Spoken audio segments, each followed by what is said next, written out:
Hello, Human Geography. This is the first of 4 videos on the topic of development. So what exactly do we mean when we talk about development? Let's jump over to the notes. So we have a definition here: improving the material conditions of people through diffusion of knowledge and technology.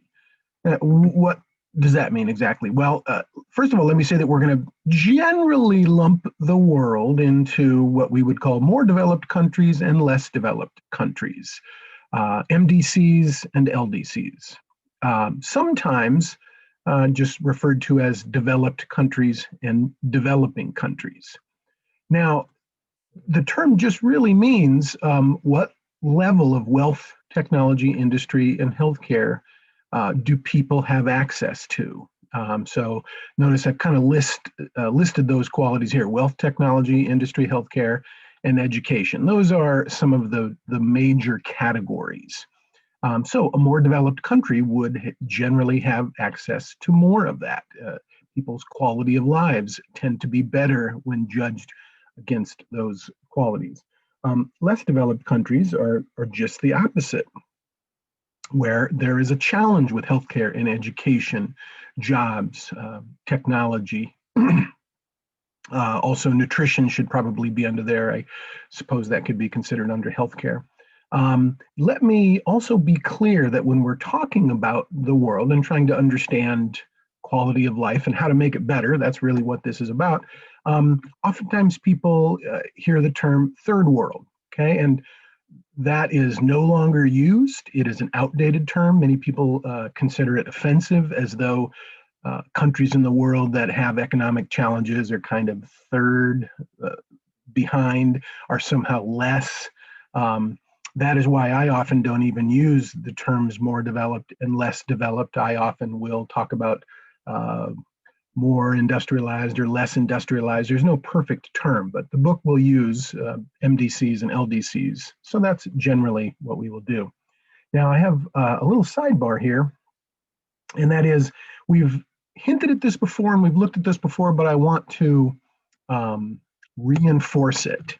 So when we're talking about the world, and this is right in the chapter on development, it is often useful to lump large-scale regions together based on certain shared qualities.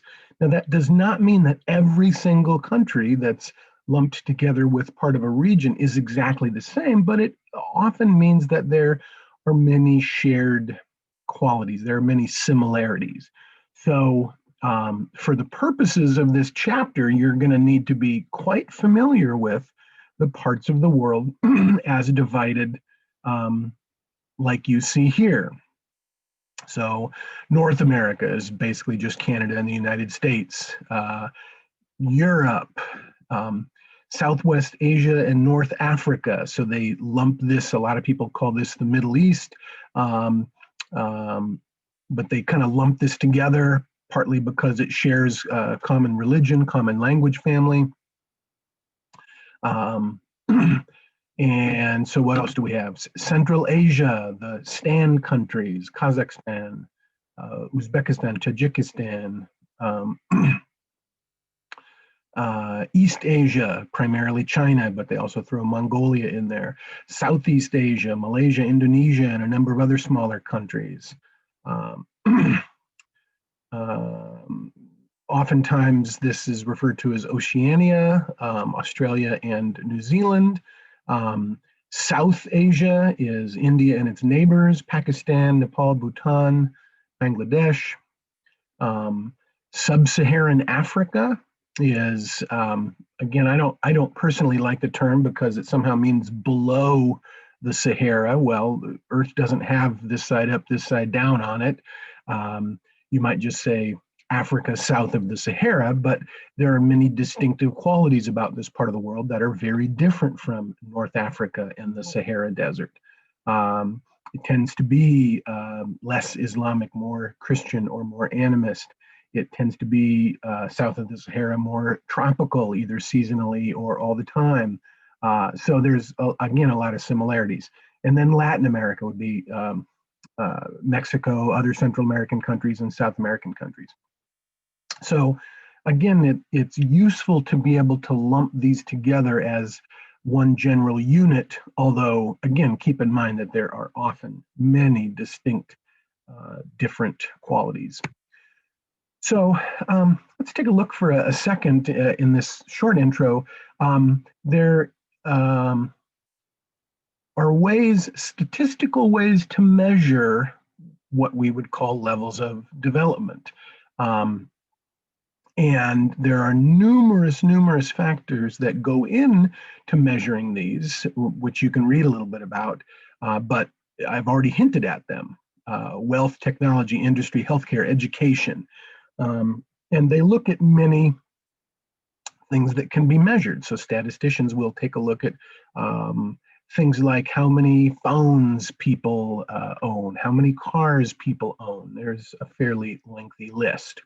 So in any case, the Human Development Index is a scale from 0 to 1, and it takes a look at many different statistical measures, and it puts one single number on countries of the world to get a sense of essentially how developed they are. What is the material wealth and quality of life in people in that part of the world? So the deepest green is 0.8 and above. 1 would be the highest score you can get.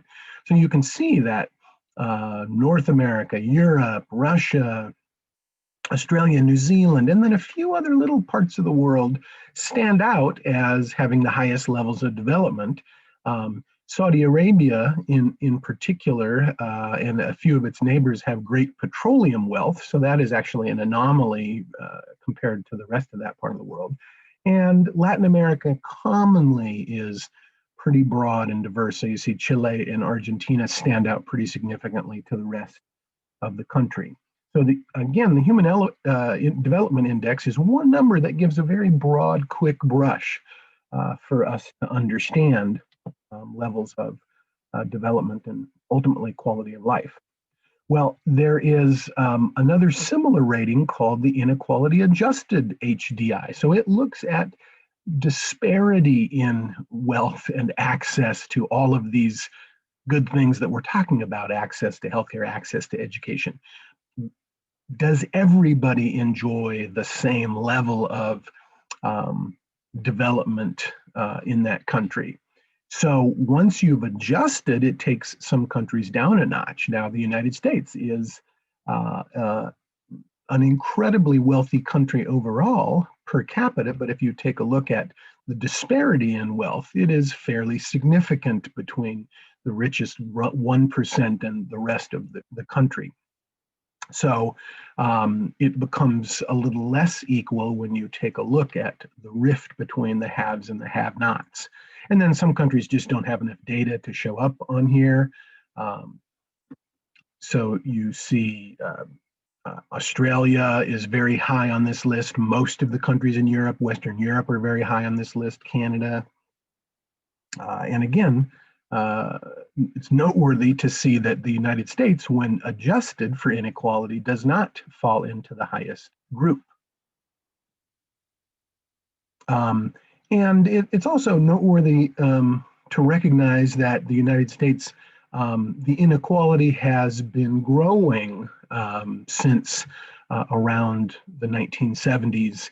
And this is also true, you can see here, for the United Kingdom. And a lot of this has to do with tax breaks for the wealthy and corporations, which weren't terribly high, or there weren't a lot of tax breaks. Many people would argue that corporations and the wealthy paid more of their fair share going back to after World War II and up through the 70s than they did since the 1980s. So this is part of what is causing, for instance, the United States to be not in the highest category in the Inequality Adjusted HDI. And again, there are some incredibly poor countries in the world. This is, I believe, Sao Paulo, Brazil, and you can see these poor shanty towns or favelas, and in the distance you see the incredible high rise, and so the wealth juxtaposed with the poverty.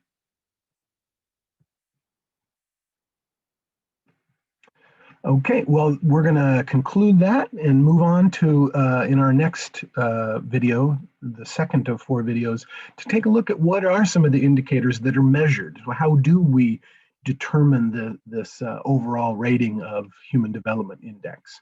So thank you for your time, and we'll move right along.